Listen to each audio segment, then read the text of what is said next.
या सणासुदीत व लग्नसराईत सोनं खरेदीचं स्वप्न पाहत आहे, बजेट कमी आहे, सोन्याचे भाव गगनाला भिडले आहेत, तर चिंता करू नका. त्यावर सिन्नरमध्ये नामांकित व गेल्या अनेक वर्षांपासून ग्राहकांच्या पसंतीत उतरलेले अशोक काका उदवंत घेऊन आलाय उत्तम पर्याय 1 ग्रॅम गोल्ड. 33 वर्षापासून ग्राहकांच्या सेवेत असलेले अशोक काका 1 ग्रॅम गोल्ड ज्वेलरी शॉप गेल्या 2 वर्षांपासून सिन्नर शहरात ग्राहकांच्या सेवेत आहे. अस्सल आणि हुबेहूब सोन्यासारखे दिसणारे 24 कॅरेट सोन्याचे फॉर्मिंग केलेले दागिने, temple jewellery, matte finish jewellery, रजवाडी ज्वेलरी, जॅपनीज मोत्याचे दागिने, American diamond jewellery, antique jewellery अशा अनेक प्रकारात 50,000हून अधिक नवनवीन डिझाईनचे दागिने अशोक काका 1 ग्रॅम गोल्ड मध्ये तयार केले जातात. या सर्व दागिन्यांचे उत्पादन आम्ही स्वतः करतो, त्यामुळे होलसेल दरात ग्राहकांना दागिने दिले जातात. संपूर्ण महाराष्ट्रात अशोक काका 1 ग्रॅम गोल्डच्या दागिन्यांना महिलांची प्रथम पसंती आहे. महाराष्ट्रात आणि राज्याबाहेर अशोक काका 1 ग्रॅम गोल्डच्या 50हून अधिक फ्रँचायझी शाखा आहेत. तेव्हा खरेदीसाठी आपण एक वेळ अवश्य भेट द्या. सिन्नर शाखेचे स्थलांतर पत्ता आहे वाजे पेट्रोल पंपासमोर, Sinnar city centre mall building, Dande jewellers शेजारी, सिन्नर. नुकतेच सिन्नर नगरपालिकेत पार पडलेल्या सर्वसाधारण बैठकीत शहरातील विविध पक्षांचे नगरसेवक उपस्थित होते. या बैठकीत भारतीय जनता पक्षाचे गटनेते अनिल अशोक सरवार, प्रभाग क्रमांक 10च्या नगरसेविका आशा करपे तसेच शिवसेना शिंदे गटाच्या गटनेत्या शोभा जाधव उपस्थित होत्या. बैठकीदरम्यान प्रभागनिहाय विकास कामांवर चर्चा करण्यात आली. मात्र बैठकीच्या कार्यवाही दरम्यान भारतीय जनता पक्षाच्या नगरसेवकांनी मांडायचे विषय जाणीवपूर्वक शेवटच्या क्रमांकावर ठेवण्यात आल्याची बाब समोर आली. यामुळे संबंधित विषयांवर योग्य वेळी चर्चा होऊ शकली नाही. तसेच सभागृहात चर्चा सुरू असताना सभापतींचे बोलणे झाल्यानंतर इतर पक्षांच्या नगरसेवकांनी एकत्रित भूमिका घेत प्रभाग क्रमांक 10 आणि प्रभाग क्रमांक 4 मधील काही विकास कामांना मंजुरी देऊ नये असा निर्णय घेतल्याचे दिसून आले. विशेष म्हणजे प्रभाग क्रमांक 4 मधील इतर नगरसेवकांच्या कामांना मात्र मंजुरी देण्यात आली, परंतु भारतीय जनता पक्षाच्या नगरसेवकांनी मांडलेल्या कामांबाबत कोणताही सकारात्मक निर्णय घेण्यात आला नाही. याशिवाय बैठकीदरम्यान भारतीय जनता पक्षाच्या नगरसेवकांना आपली बाजू मांडण्याची संधीही देण्यात आली नाही, अशी तक्रारही पुढे आली आहे. दरम्यान काही कामांना वरिष्ठ स्तरावरून अंतिम मंजुरी किंवा निविदा प्रक्रिया पूर्ण झालेली नसतानाही स्थानिक पातळीवर मंजुरी देण्याचे निर्णय घेण्यात आले, परंतु नियमानुसार मंजुरी मिळालेल्या काही कामांकडे मात्र दुर्लक्ष करण्यात आल्याचेही निदर्शनास आले. या सर्व घडामोडींमुळे संबंधित प्रभागातील विकास कामांवर परिणाम होण्याची शक्यता व्यक्त होत असून सर्व प्रभागातील कामांबाबत समान व पारदर्शक पद्धतीने निर्णय घेण्याची अपेक्षा व्यक्त केली जात आहे व विकास कामांकडे लक्ष देण्यापेक्षा व्यक्तिदोषच राजकारण या सभागृहात दिसून येत आहे. याबाबत भाजपा पक्षाचे नगरसेवक अनिल सरवार यांनी SCN न्यूज समोर अधिक माहिती दिली आहे. SCN न्यूजसाठी सुजल शितोळे.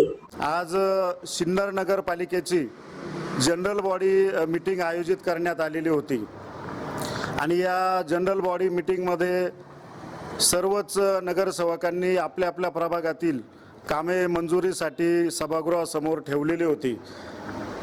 परंतु प्रभाग क्रमांक 10 आणि प्रभाग क्रमांक 4 मधील जे काही विकासाचे कामं आहे, या कामं हे सर्व कामं नामंजूर करण्यात आले.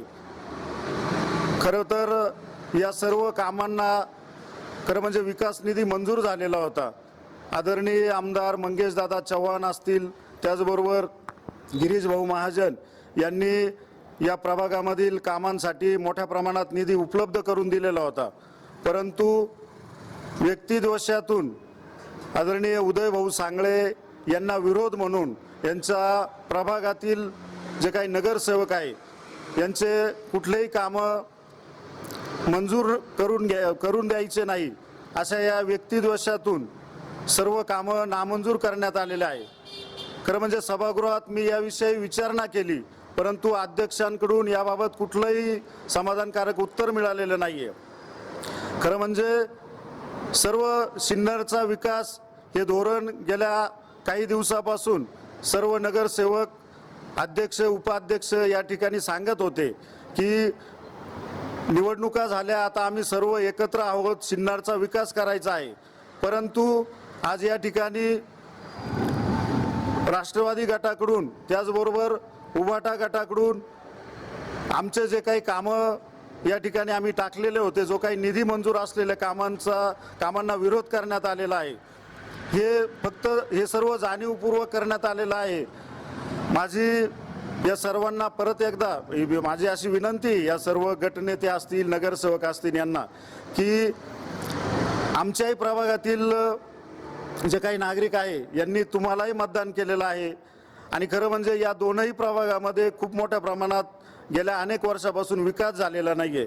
नागरिक अनेक मूलभूत सुविधांपासून सुद्धा वंचित आहे आणि म्हणून वेळोवेळी पाठपुरावा करून आम्ही, त्याचबरोबर उदयभाऊ सांगळे यांनी मोठ्या प्रमाणात निधी उपलब्ध करून आणलेला असतानाही या ठिकाणी हा विरोध करण्यात आलेला आहे आणि सर्व कामं नामंजूर करण्यात आलेलं आहे. मला वाटतं नागरिक याचा जाब निश्चितपणे नगरसेवकांनी ज्यांनी विरोध केला, त्याचबरोबर त्यांचे जे काही वरिष्ठ आहे, जे नेते आहे यांना विचारतील. परंतु अशा पद्धतीचं चुकीचं काम या ठिकाणी आज झालेलं आहे. अशा पद्धतीचं जर चुकीचं कामकाज नगरपालिकेत होत राहिलं तर या शहराचा जो काही विकास अगोदरच गेल्या अनेक वर्षापासून या ठिकाणी प्रशासक होते, अनेक विभागामध्ये कामं झालेले नाही आणि त्यातही आता अशा पद्धतीचं कुरघुडीचं राजकारण, व्यक्तिद्वेषाचं राजकारण या ठिकाणी सुरू झालेलं आहे. माझी सर्वांना विनंती आहे, याबाबत परत एकदा फेरविचार करावा. कारण की आज जरी या ठिकाणी या दोन्ही गटांचं प्राबल्य असलं, त्यांचं बहुमत असलं, परंतु नाशिक, मुंबई आणि दिल्ली या ठिकाणी भाजप, त्याचबरोबर शिंदे गटाचीही सत्ता आहे. आम्हाला कुठल्याही प्रकारचा असा कामं करायचे नाही की जेणेकरून या सिन्नरचा विकास होणार नाही, विकासाचे कामं थांबतील. परंतु याचा सर्वांनीच विचार केला पाहिजे. फक्त तो विचार आम्हाला करायचा नाही आहे किंवा आम्ही करणार नाही. या पुढील काळामध्येही जर अशा प्रकारचा व्यक्तिदोष झाला, विरोध झाला फक्त 2 प्रभागासाठी, तर निश्चितपणाने आम्हालाही आमच्या वरिष्ठांच्या निदर्शनात ही गोष्ट आणून द्यावं लागेल. नमस्कार. मला फक्त जनतेला हे सांगणं आहे की आज जे मीटिंग होती त्या मीटिंगमध्ये आपले जे विषय टाकले होते मंजुरीसाठी, ज्यांना निधी मंजूर होता ते विषय नामंजूर करण्यात आले. तर मला अध्यक्ष साहेब, उपाध्यक्ष साहेब, त्याचबरोबर ज्या सगळ्या नगरसेवकांनी याला विरोध केला त्यांना मला फक्त एवढंच उत्तर अपेक्षित आहे त्यांच्याकडून की त्यांनी उत्तर द्यावं की आमच्या ज्या प्रभागातले नागरिक आहे, जनतेवर यांनी हा असा अन्याय का करावा. आमचे जे जनता आहे ते गेल्या 10-20 वर्षापासून हा त्रास सहन करताय, त्यांचा विकास झालेला नाही आहे, तर त्या आमच्या जनतेवर अन्याय का, याचं उत्तर या सगळ्या लोकांनी द्यावं, एवढंच माझं म्हणणं आहे. नमस्कार. मी शोभा राजेंद्र जाधव, शिवसेना गटनेते, प्रभाग क्रमांक 4. विकास कामाची मंजुरी दिलेली होती आणि ती शेवटच्या पानावर दिली आणि त्यांनी नामंजूर तशीच्या तशी नामंजूर करून टाकलेली आहे. मी दिलेले विषय सर्वात शेवट घेतले आणि तसे नामंजूर करून दिले. हा जनतेवर अन्याय आहे. याचं उत्तर सर्वांनी द्यावा नामंजूर.